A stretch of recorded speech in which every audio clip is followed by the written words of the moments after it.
Shalom sahabat yang baik hati, salam sehat selalu bagi kita semuanya. Marilah kita bersatu di dalam doa. Kasih karunia dan damai sejahtera dari Allah Bapa dan dari anaknya Tuhan Yesus Kristus kiranya menyertai kamu sekalian. Amin. Firman Tuhan bagi kita pada hari ini tertulis dalam kitab Yehezkiel 34 ayat 16. Yang hilang akan kucari, yang tersesat akan kubawa pulang, yang luka akan kubalut, yang sakit akan kukuatkan, serta yang gemuk dan yang kuat akan kulindungi. Aku akan menggembalakan mereka sebagaimana seharusnya. Luluak kumana magui, jala mulak buanokku natar depari, jala lilitak kudo namabugangi, jala pargogwak kudo namarsahiti. Alai anggo namokmoki doho nagugui siap ponok kudo. Ausa diri tahe marmahasa marhite-hite uhum. Allah mencari dan menyelamatkan domba-dombanya. Yehezkiel mengecam para pemimpin Israel karena hanya memperhatikan diri sendiri dan bukan memperhatikan rakyat mereka. Yehezkiel kemudian menguraikan dosa-dosa mereka. Bisa kita lihat di pasal 34 ini ayat 1-6 dan menyatakan penghukuman atas mereka. Kemudian dia berjanji bahwa seorang gembala yang baik, Mesias, akan datang dan akan memperhatikan bangsa itu sebagaimana seharusnya dilakukan oleh pemimpin. Allah akan menghakimi para pemimpin agama karena mereka secara egoistis asik dengan urusan mereka sendiri dan mengabaikan pelayanan kepada orang lain. Para pemimpin harus berhati-hati untuk tidak mengejar pengembangan diri dengan mengorbankan orang-orang yang lemah dan terhilang. Bila kita memberikan terlalu banyak perhatian kepada kebutuhan, keinginan kita sendiri, kita akan tergoda mengesampingkan Allah, mengesampingkan tugas dan tanggung jawab yang diembankan kepada kita dan meninggalkan orang-orang yang bergantung kepada kita.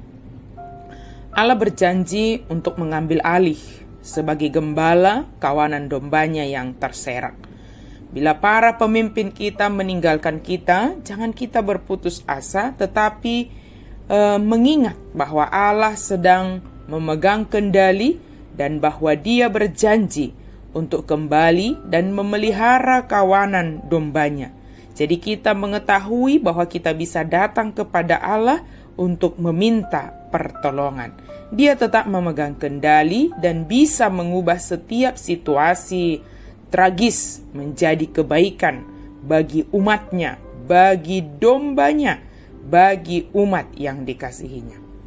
Tanggung jawab gembala itu didelegasikan kepada para pemimpin. Dimanapun kita sebagai pemimpin, maka kehadiran kita adalah sebagai gembala yang pertama sekali mengutamakan kepentingan dari yang kita pimpin sebagai bentuk pelaksanaan tugas dan tanggung jawab yang diembankan kepada kita.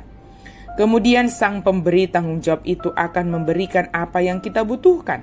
Sebaliknya, jika kita hanya memikirkan diri sendiri, kesejahteraan diri sendiri, hingga mengorbankan yang kita gembalakan, maka Tuhan akan menuntutnya bagi kita. Sebagai umat yang digembalakan, yang dipimpin, kabar baik bagi kita adalah bahwa Allah akan mencari, membalut luka kita. Dia mencari, Dia membawa pulang. Kalau kita terluka, Dia akan membalut luka kita. Kalau kita merasa sakit, Dia akan menguatkan kita. Dia menggembalakan kita. Maka ketika kita mengalami sesuatu yang tidak baik, lihatlah itu sebagai cara Tuhan menunjukkan kasih-Nya, di mana Dia membalut luka kita, di mana Dia menguatkan kita di dalam perjalanan kehidupan ini. Dia sendiri yang akan mencari hingga menemukan, hingga mengumpulkan kita kembali sebagai kawanan, sebagai komunitas untuk merasakan kebaikan dan perlindungan dari Sang Gembala yang baik itu. Allah tidak membiarkan umatnya tanpa gembala. Dia memelihara kehidupan kita baik secara jasmani maupun rohani.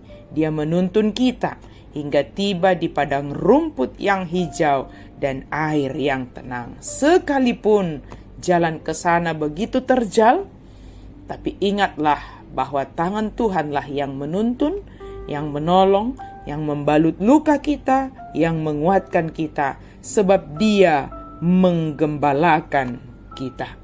Amin. Mari kita berdoa. Terima kasih Tuhan untuk firman-Mu. Kami sungguh bersyukur ya Tuhan, karena Engkau sangat mengasihi kami. Jikalau kami sebagai seorang gembala, sebagai seorang pemimpin, ampuni kami Tuhan jika kami tidak melakukan sebagaimana seharusnya. Ingatkan kami untuk melakukan tugas dan tanggung jawab yang Engkau berikan kepada kami. Kami percaya hidup kami juga Engkau gembalakan ya Tuhan. Engkau mencukupkan segala yang kami butuhkan.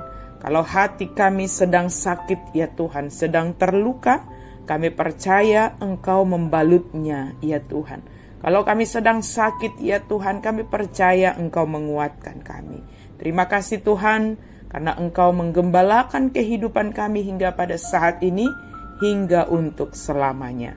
Dalam nama Yesus kami berdoa dan bersyukur. Amin.